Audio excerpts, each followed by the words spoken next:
আসসালামু আলাইকুম। সাতক্ষীরা অনলাইন স্কুলে সবাইকে শুভেচ্ছা।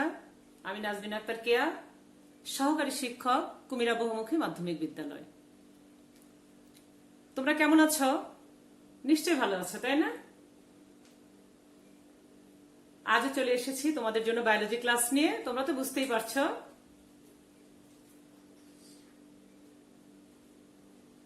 তো এই মহামারীতে আসলে আমরা স্কুলেও যেতে পারছি না, বাসায় আছি। আমাদের পড়াশোনা যে কোনো পদ্ধতিতে চালু রাখতে হবে, আর সেজন্যই এই অনলাইন ক্লাসের সিস্টেমটা।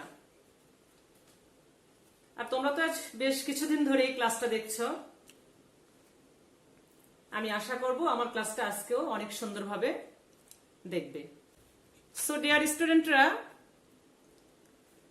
আজ আমি তোমাদের একটা মজার অধ্যায় পড়াবো, অনেক সুন্দর, তোমাদের অনেক ভালো লাগবে এবং অনেক সহজ একটা অধ্যায় বলতে গেলে। আর আমি আগের ক্লাসগুলো একটু ভেঙে ভেঙে হয়ে গেছে, হয়তো বা একটা অধ্যায়ের অর্ধেক হয়েছে, পরেরটা হয়নি। তবে আজ থেকে চেষ্টা করব যে অধ্যায়টা আমরা শুরু করব সেই অধ্যায়টা আমরা শেষ করব, যে 2-3 দিন যে কদিন লাগুক। আর তোমরাও মনোযোগ দিয়ে একটু শুনবে। আজ আমরা আমার স্টুডেন্টরা আজ আমরা আমাদের বায়োলজি 13 অধ্যায় নিয়ে আলোচনা করব। আমাদের 13 অধ্যায়ের নাম জীবের পরিবেশ। আর তোমরা তো জেনেই গেছো মোবাইলে যে আজ আমরা 13 অধ্যায় নিয়ে আলোচনা করব। তো আজ আমি তোমাদের কিছু ছোট ছোট কন্টেন্ট দেখাবো, তোমরা একটু মনোযোগ দিয়ে দেখবে। চলো তাহলে আজ আমরা শুরু করি। আচ্ছা, আবারও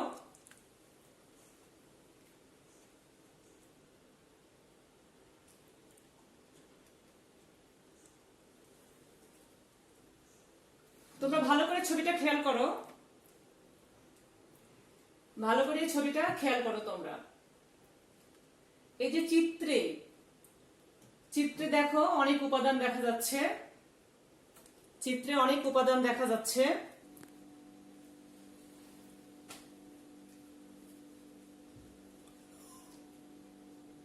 তাহলে তোমরা দেখতে পাচ্ছ আজ আমরা যে ক্লাসটা নিব। আর আমার পরিচয়টা যদিও আমি আগেই দিয়েছি, তারপরেও তো স্টুডেন্টরা চিত্রটা লক্ষ্য করো, একটু ভালো করে লক্ষ্য করো। চিত্রতে আমরা কি কি দেখতে পাচ্ছি? এই চিত্রটাতে আমরা কি কি দেখতে পাচ্ছি? চিত্রে আমরা দেখো এখানে অনেক কিছুই দেখা যাচ্ছে, তাই না? তোমরা লক্ষ্য করলে বুঝতেই পারবে যে চিত্রে আমরা একটা উদ্ভিদ দেখতে পাচ্ছি, একটা মানুষ শুয়ে আছে এটা দেখতে পাচ্ছি, কিছু ছাগল, গরু। আবার এই লোকটি যেখানে শুয়ে আছে এটা কিন্তু একটা মাটির উপর, অর্থাৎ মাটির উপর কিছু ঘাস আছে, সেই ঘাসের উপর সে শুয়ে আছে, শুয়ে থেকে কিছু একটা দেখার চেষ্টা করছে। আবার দেখো সূর্যালোক আমরা দেখতে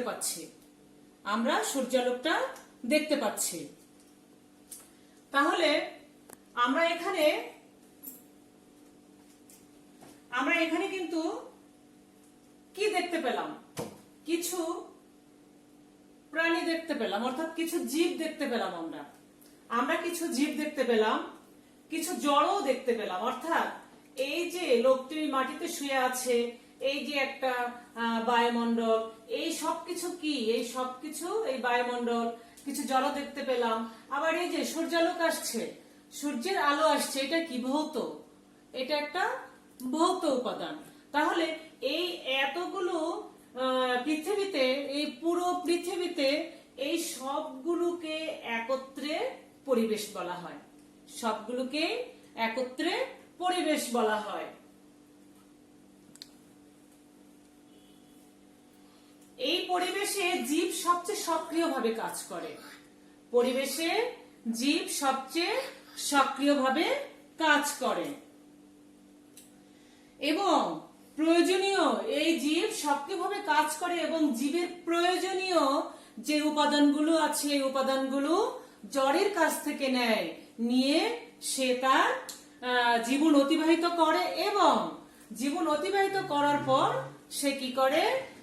তার বর্জ্য হিসাবে কিংবা মৃত্যুর পরে আবার সেই জড় উপাদানের জড় উপাদানকে তার সকল কিছু ফিরিয়ে দেয়। অর্থাৎ এই যে জীব জীব জড় থেকে যেগুলো গ্রহণ করছে, যেগুলো নিচ্ছে, সেইগুলো আবার কি করে, এইগুলো নেওয়ার জন্য সে সক্রিয়, এগুলো তার প্রয়োজন, এগুলো নেওয়ার জন্য সে সক্রিয়ভাবে নেওয়ার পর সে তার জীবন অতিবাহিত করছে। এবং একসময় কি হচ্ছে, সে বর্জ্য হিসেবে কিংবা মৃত্যুর পরে আবার তার যে উপাদানগুলো নিল, এই উপাদানগুলোই পরিবেশে আবার ফিরিয়ে দেয়। এই জীবের ভেতরে এটা কি উদ্ভিদ। তোমরা আরো আগের ক্লাসে দেখেছ যে এটা উদ্ভিদ এবং এটা প্রাণী। এই উদ্ভিদ কি করে, উদ্ভিদ পরিবেশ থেকে কি নেয়, পরিবেশ অর্থাৎ এই যে বায়ুমণ্ডল, এই বায়ুমণ্ডল থেকে কি নেয়, বাতাস নেয়। এবং এই বাতাসে কি থাকে, কার্বন ডাই অক্সাইড থাকে। এই কার্বন ডাই অক্সাইড এবং এই মাটিতে থাকা পানি এবং সূর্যালোক, ওই সূর্যের আলোর উপস্থিতিতে সে সালোক সংশ্লেষণের মাধ্যমে শর্করা জাতীয় খাদ্য।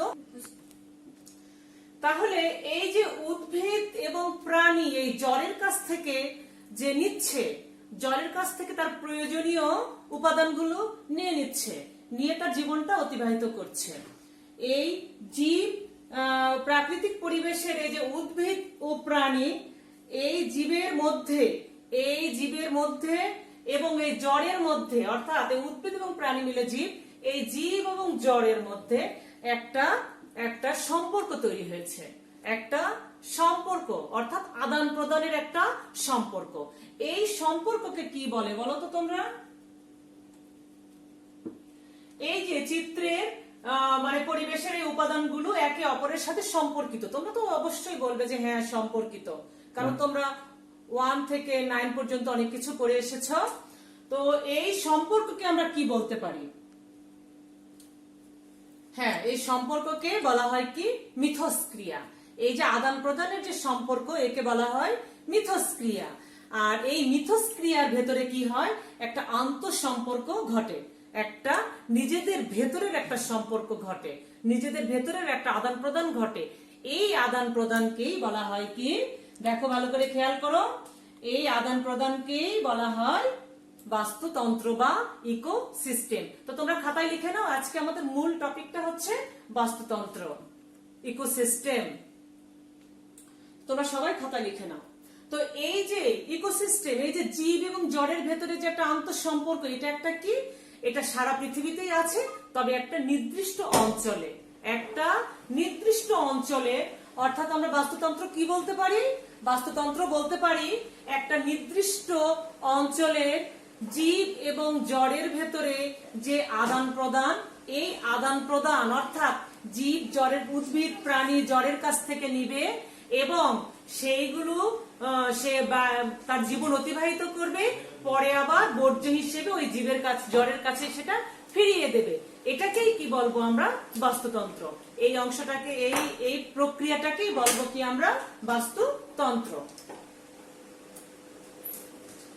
এই যে বাস্তুতন্ত্র, এই বাস্তুতন্ত্র জড় এবং এই বাস্তুতন্ত্রে আরো অনেকে সাহায্য করে। কি সাহায্য করে? বায়ুমণ্ডলের বায়ু, পানি, এইগুলো সাহায্য করে। এগুলো কিন্তু অতি প্রয়োজন। তো দেখো আজকে আমাদের শিখনফলটা হচ্ছে বাস্তুতন্ত্র কি ব্যাখ্যা করতে পারবে, বাস্তুতন্ত্রের বিভিন্ন উপাদান সমূহ চিহ্নিত করতে পারবে, বাস্তুতন্ত্রের উপাদান সমূহের ভিতরে যে আন্তঃসম্পর্ক, এই যে আমি বললাম যে এই আন্তঃসম্পর্কটা বিশ্লেষণ করতে পারবে। তো এই ছবিটা দেখো, এই চিত্রটাতে তোমরা কি দেখতে পাচ্ছ?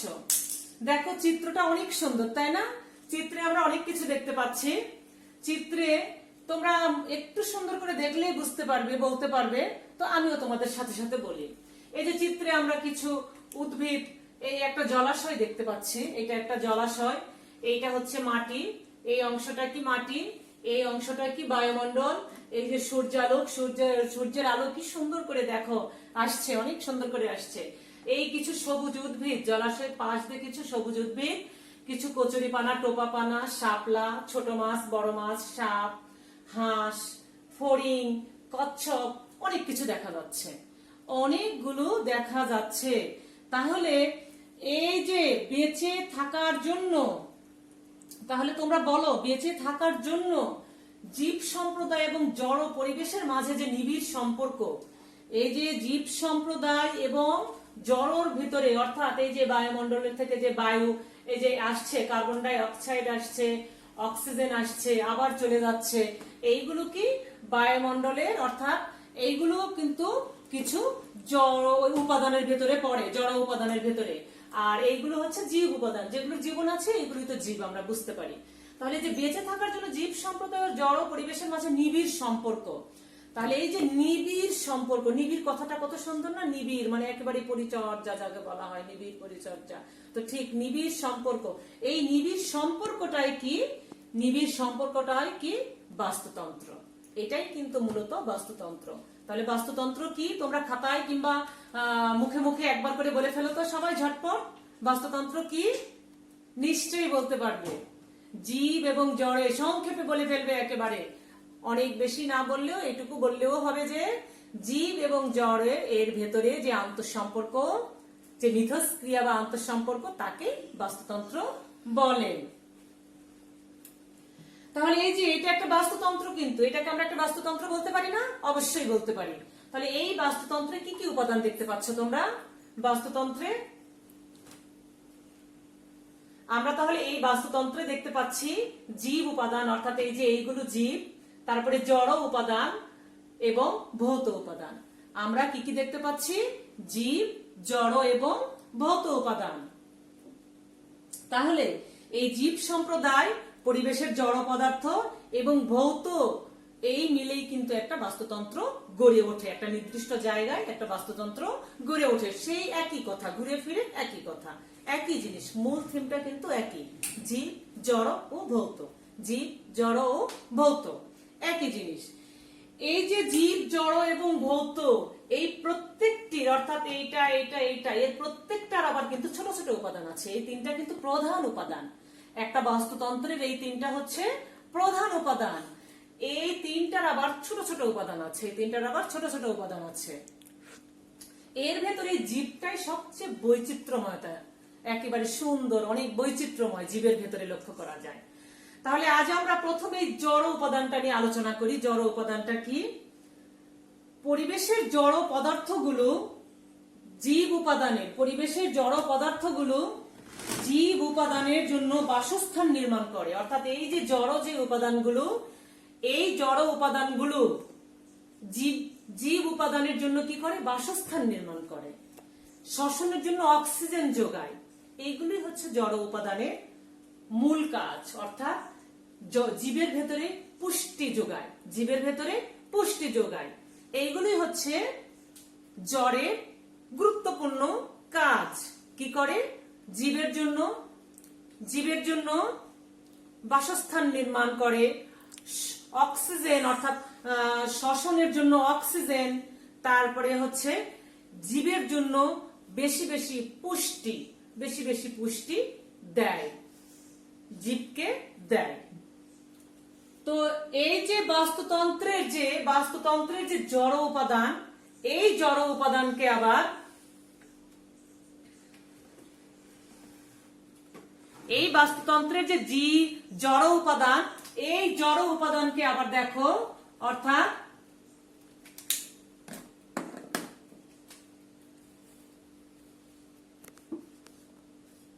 আমরা জড় উপাদান নিয়ে পড়ছি।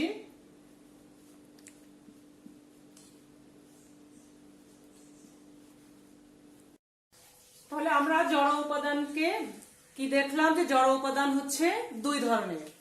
আমরা যে আগেই বলেছিলাম যে প্রত্যেকটা, অর্থাৎ এই যে তিনটা যে উপাদান আছে প্রধান, এই তিনটা উপাদানের আবার ছোট ছোট উপাদান আছে। তাহলে এই ছোট ছোট উপাদানগুলোই হচ্ছে এই জড় উপাদানের দুটো ছোট উপাদান আছে। একটা হচ্ছে অজৈব বস্তু, একটা হচ্ছে জৈব বস্তু। একটা হচ্ছে জৈব বস্তু, দেখো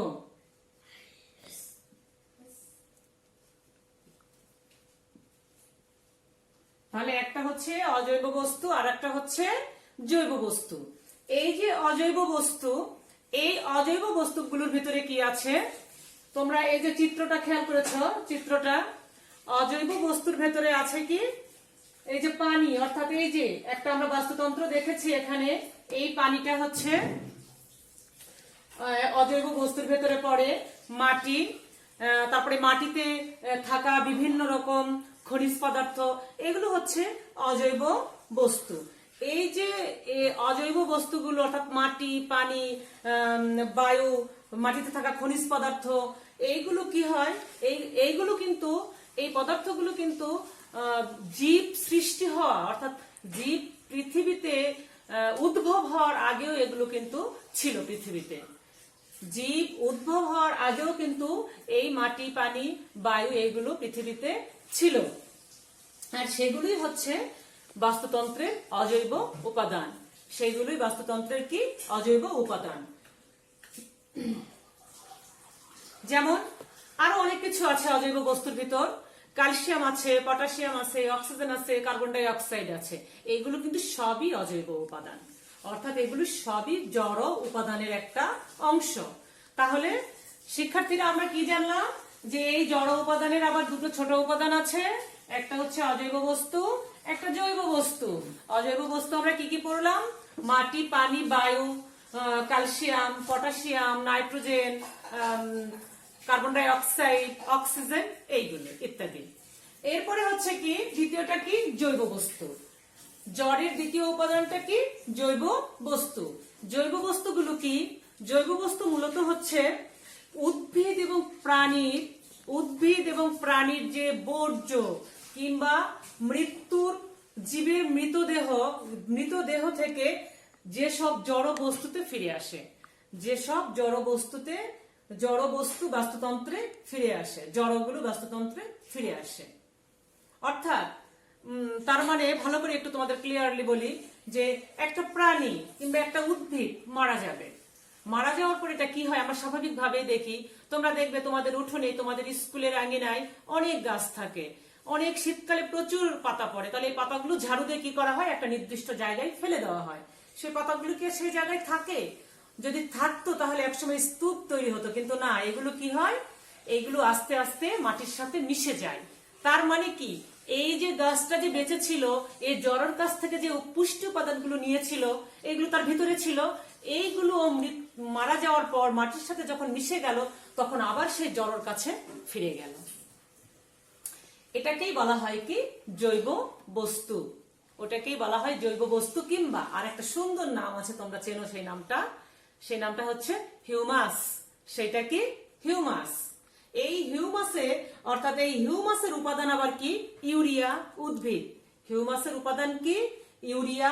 উদ্ভিদ প্রাণীর বিভিন্ন কোষ, টিস্যু, অঙ্গ, এগুলো কিন্তু সেই হিউমাসের উপাদান। অর্থাৎ এইটা একেবারে কি হয়, বিভিন্ন উদ্ভিদ প্রাণী মৃত্যুর পরে কিংবা বর্জ্য যখন হয় তখন এটা কি হয়, হিউমাস হয়। এটা কি তৈরি হয়, হিউমাস। আমরা অনেকে সার হিসেবে চিনি। এই হিউমাসের আবার উপাদান আছে কি ইউরিয়া। উদ্ভিদ প্রাণীর ক্ষেত্রে কি প্রাণীর কোষ, টিস্যু, অঙ্গ বিভিন্ন রকম। তো এই যে জৈব বস্তু, এই জৈব বস্তুটা কিন্তু অত্যন্ত মানে জীবের জন্য অতি পুষ্টিকর। এটা জীবের জন্য অতি পুষ্টিকর। আর উদ্ভিদ চাষের ক্ষেত্রে এই হিউমাস ব্যবহার করা হয়, অর্থাৎ এটা জৈব সার ব্যবহারে পরামর্শ দেওয়া হয়। এইটা উদ্ভিদ চাষের জন্য অত্যন্ত উপকারী। আবার অনেক প্রাণী আছে যারা এই হিউমাস যুক্ত মাটিতে থাকতেও পছন্দ করে। অনেক প্রাণী আছে যারা হিউমাস যুক্ত মাটিতে থাকতে পছন্দ করে। জৈব বস্তু অর্থাৎ জড় উপাদান গেল। তারপরে কি আমাদের আছে ভৌত উপাদান। তারপরের উপাদানটা কি ভৌত উপাদান। ভৌত উপাদানগুলো কি, ভৌত উপাদান হচ্ছে এই যে পরিবেশ, এই যে পরিবেশের যে সূর্য, এই সূর্যালোকের পরিমাণটা।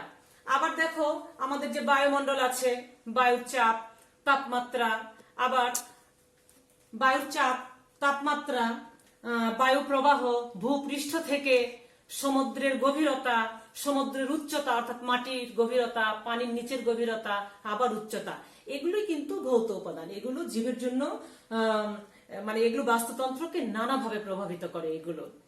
আর এইসব উপাদান মিলেই গড়ে ওঠে কোন অঞ্চলের বাস্তুতন্ত্র। এসব উপাদান মিলেই গড়ে ওঠে কোন অঞ্চলের আবহাওয়া, জলবায়ু। আর আবহাওয়া, জলবায়ু কিন্তু বর্তমানে অর্থাৎ জলবায়ু খুবই গুরুত্বপূর্ণ একটা আমাদের ভূমিকা পালন করছে। অর্থাৎ আমাদের পৃথিবীর তাপমাত্রা দিন দিন বেড়েই যাচ্ছে, আর এর কারণে কি হচ্ছে, জলবায়ুর উপর প্রভাব পড়ছে, আর আমাদের পৃথিবীও হুমকির মুখে পড়ছে। তো তারপরে আমরা আসি আমাদের সবচেয়ে সুন্দর এবং বৈচিত্র্যময় যে উপাদান, সেটা কি, জীব উপাদান। অর্থাৎ এই যে এখানে দেখলেই বোঝা যাচ্ছে যে জীব উপাদানগুলো আসলে কতটা সুন্দর, কতটা দেখতেও কতটা সুন্দর। তাহলে এই জীব উপাদান নিয়ে আমরা এখন আলোচনা করব। জীবই হচ্ছে সবচেয়ে বাস্তুতন্ত্রের একটা সক্রিয় উপাদান। এই জীবগুলোই হচ্ছে, এই জীবকুলটাই বাস্তুতন্ত্রের সবচেয়ে সক্রিয় উপাদান, সবচেয়ে সক্রিয় উপাদান বাস্তুতন্ত্রের। এরাই তাদের কাজের মাধ্যমে পরিবেশের বিভিন্ন রকম পরিবর্তন আনে। এই জীবগুলোই তাদের কাজের মাধ্যমে পরিবেশের বিভিন্ন পরিবর্তন আনে। আর এই জীব উপাদানকে আবার 3 ভাগে ভাগ করা হয়েছে। এর আবার 3টি ছোট ছোট উপাদান আছে। উপাদানগুলো কি কি দেখো, দেখা যাচ্ছে?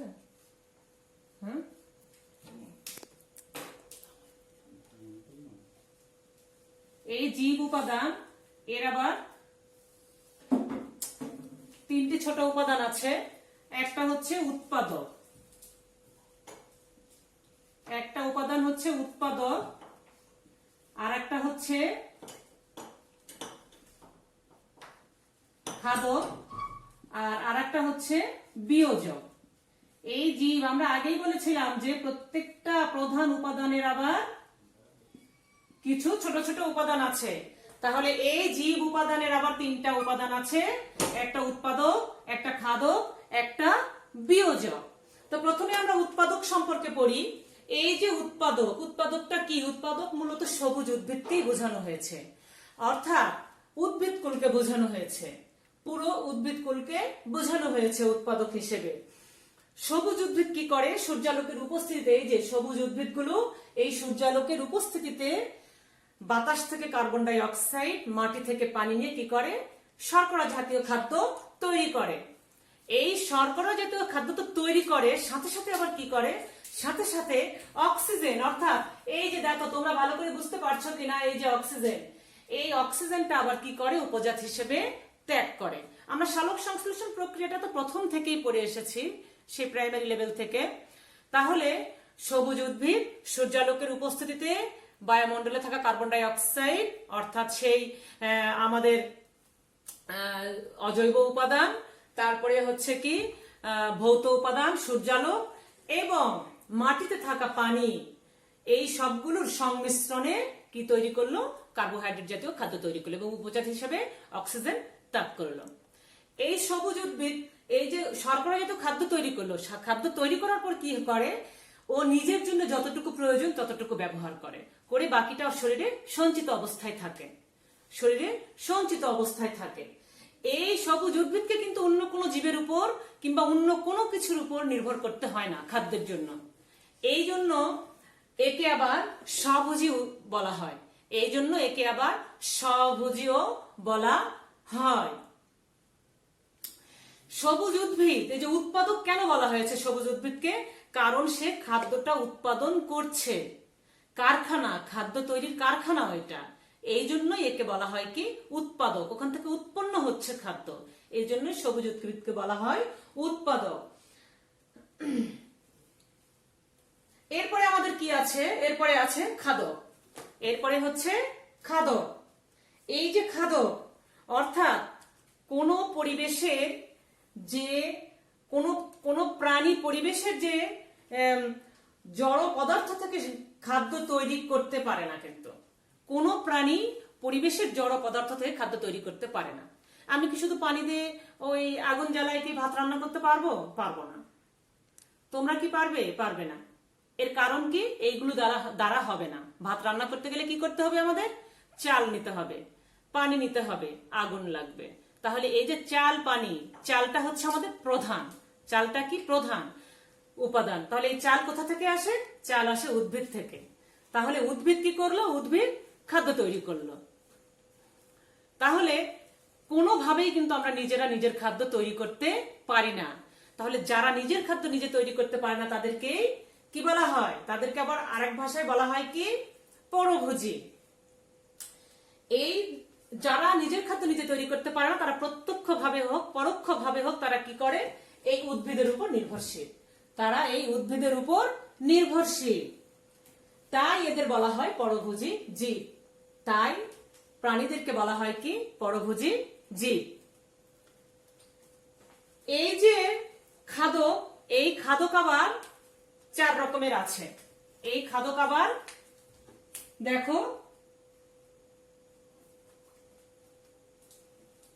এই যে খাদক, আমরা প্রথমে জৈব অজৈব উৎপাদক ভৌত পড়েছিলাম। এবার জীবে যে খাদক, যেটা এই খাদকটা দেখো আবার তৃণভোজী আছে। এর আবার আরেকটা নাম হচ্ছে প্রথম শ্রেণীর খাদক। মাংসাশী আছে, যাকে আমরা দ্বিতীয় শ্রেণীর খাদক বা গৌণ খাদক বলি। তৃতীয় স্তরের খাদক আছে, সর্বোচ্চ খাদক আছে। তাহলে এই যে তৃণভোজী বা প্রথম স্তরের খাদক কোনটা? যে প্রাণী একবারে ডাইরেক্ট সবুজ উদ্ভিদের উপর নির্ভরশীল, সবুজ উদ্ভিদগুলোকে খেয়ে বেঁচে থাকে, একবার ওগুলোই খায়, তাদেরকে বলা হয় কি? তৃণভোজী বা প্রথম স্তরের খাদক। যেমন উদাহরণস্বরূপ, সো স্টুডেন্টরা আমার বলছিলাম যে খাদক তৃণভোজীটা। তাহলে এই যে তৃণভোজী বা প্রথম স্তরের খাদক, মাংসাশী বা দ্বিতীয় স্তরের খাদক, তৃতীয় স্তরের খাদক ও সর্বোচ্চ খাদক। তৃণভোজী কাকে বলে কিংবা প্রথম স্তরের খাদক কাকে বলে? যে খাদক অর্থাৎ যে প্রাণীগুলো সরাসরি উদ্ভিদের উপর নির্ভরশীল, অর্থাৎ ডাইরেক্ট উদ্ভিদকে খেয়ে বেঁচে থাকে, এদেরকেই বলা হয় কি? তৃণভোজী বা প্রথম স্তরের খাদক। মনে করো হরিণ কি খায়? হরিণ ঘাস খেয়ে বাঁচে কিন্তু, তাহলে হরিণকে বলবো আমরা প্রথম স্তরের বা তৃণভোজী বলা যায়। আবার ঘাসফড়িং কি খেয়ে বাঁচে? ঘাসফড়িং কিন্তু ঘাস খেয়ে বাঁচে, তাই আমরা ঘাসফড়িংকে বলবো প্রথম স্তরের খাদক। মুরগি, ছাগল, গরু এই সকল কিছুই কিন্তু উদ্ভিদের উপর একবারে সরাসরি নির্ভরশীল, তাই এদেরকে বলা হয় প্রথম স্তরের খাদক বা তৃণভোজী। এরপরে কি আসছে? এরপরে আসছে মাংসাশী বা দ্বিতীয় স্তরের খাদক। মাংসাশী কোনগুলো? যারা ওই প্রথম স্তরের খাদকগুলোকে খেয়ে বেঁচে থাকে, যারা প্রথম স্তরের খাদকগুলোকে খেয়ে বেঁচে থাকে, এদেরকে বলা হয় দ্বিতীয় স্তরের খাদক বা মাংসাশী, বা এদের আরো একটা নাম আছে গৌণ খাদক।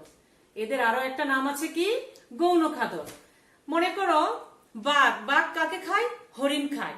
ওই হরিণটা খেয়ে কিন্তু বাঘ বেঁচে থাকে, অর্থাৎ আরো অন্য কিছু খায়, তাহলে বাঘ মাংস খাচ্ছে, মাংস খেয়ে বেঁচে থাকছে, তাই একে বলা হয় মাংসাশী বা দ্বিতীয় স্তরের খাদক, বা আরো একটা নাম সেটা কি? গৌণ খাদক। এরপরে আসছে কি দেখো, তৃতীয় স্তরের খাদক, অর্থাৎ এই যে তৃতীয় স্তর, এটা হয়তো ভালো দেখা যাচ্ছে না, এখানে লিখে দিয়েছি আমি। তৃতীয় স্তরের খাদক যে প্রাণীগুলো কিংবা যে খাদকগুলো এই গৌণ খাদকের উপর নির্ভরশীল, অর্থাৎ গৌণ মানে কি? দ্বিতীয় স্তরের খাদক, ওই দ্বিতীয় স্তরের খাদককে খেয়ে বেঁচে থাকে, জীবন ধারণ করে, তাদেরকে বলা হয় কি? এদেরকে বলা হয় তৃতীয় স্তরের খাদক। এদেরকে বলা হয় তৃতীয় স্তরের খাদক।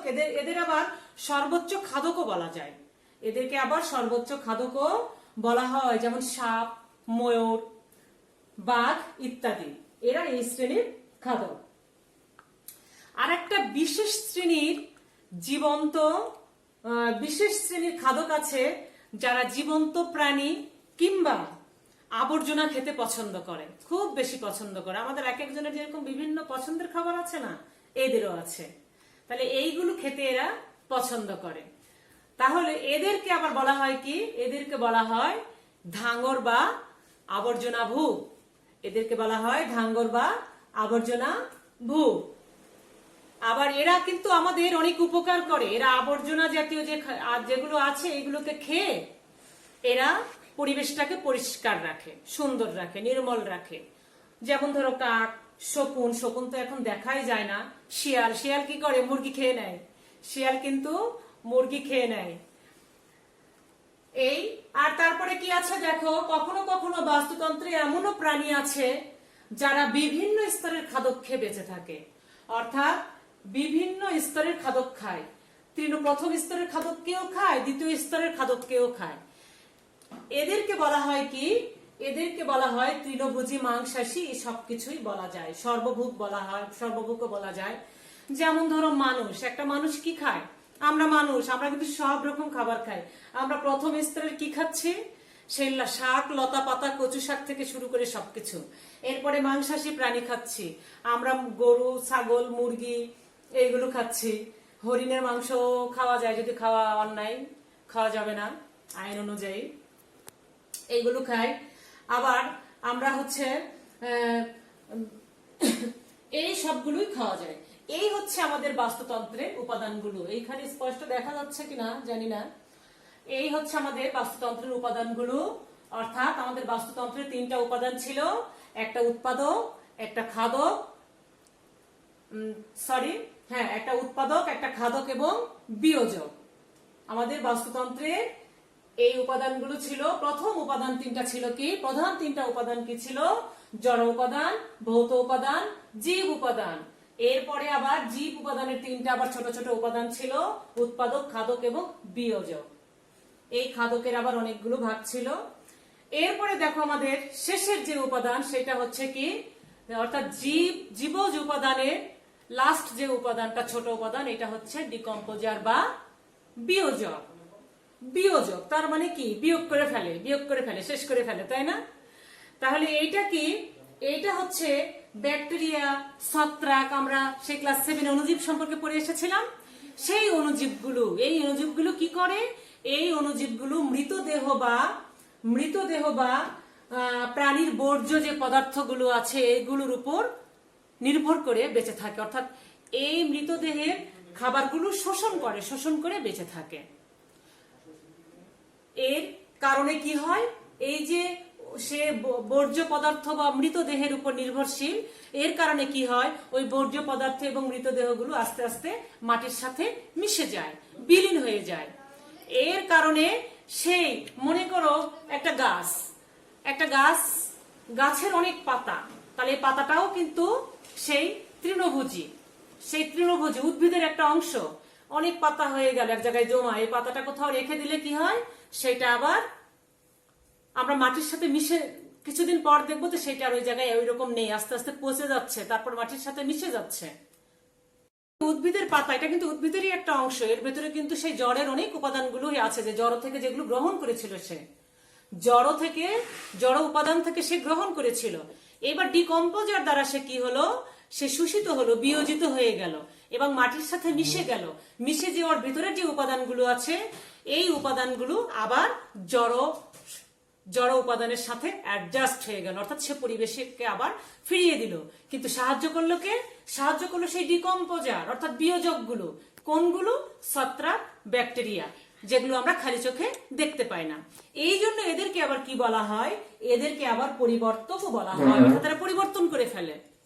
এরা পরিবেশকে সব ফিরিয়ে দেয়, সব পুষ্টি উপাদানগুলো আবার ফিরিয়ে দেয়। এই জন্য এদেরকে আবার পরিবর্তকও বলা হয়। এই ছিল আমাদের।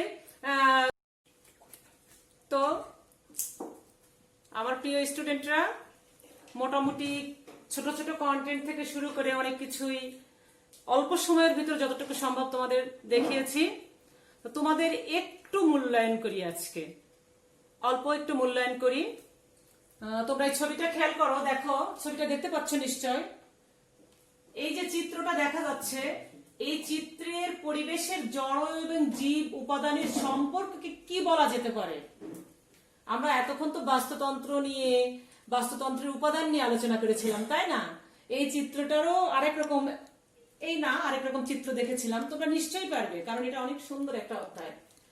এই যে চিত্রতে যে পরিবেশের জীব এবং জড় উপাদান আছে, সম্পর্ককে কি বলা যেতে পারে? নিশ্চয়ই তোমরা পেরেছো, তাই না? মিলিয়ে নাও, দেখো কি বলা হয়? বাস্তুতন্ত্র। আসলে এটাকে বলা হয় কি? বাস্তুতন্ত্র। তারপর দেখো চিত্রের দুটো ছবি আছে, চিহ্নিত ছবি, বুঝতে পারছো তোমরা? নিশ্চয় বুঝতে পারবে। এই যে উপরে একটা ছবি, এই নিচে আর একটা ছবি, গোল চিহ্ন দেওয়া আছে, হাইলাইটস হচ্ছে। তাহলে এই চিহ্নিত উপাদানগুলো আসলে কি বলতো? জড় উপাদান, ভৌত উপাদান নাকি জীবজ উপাদান? কোনটি হবে বলতো?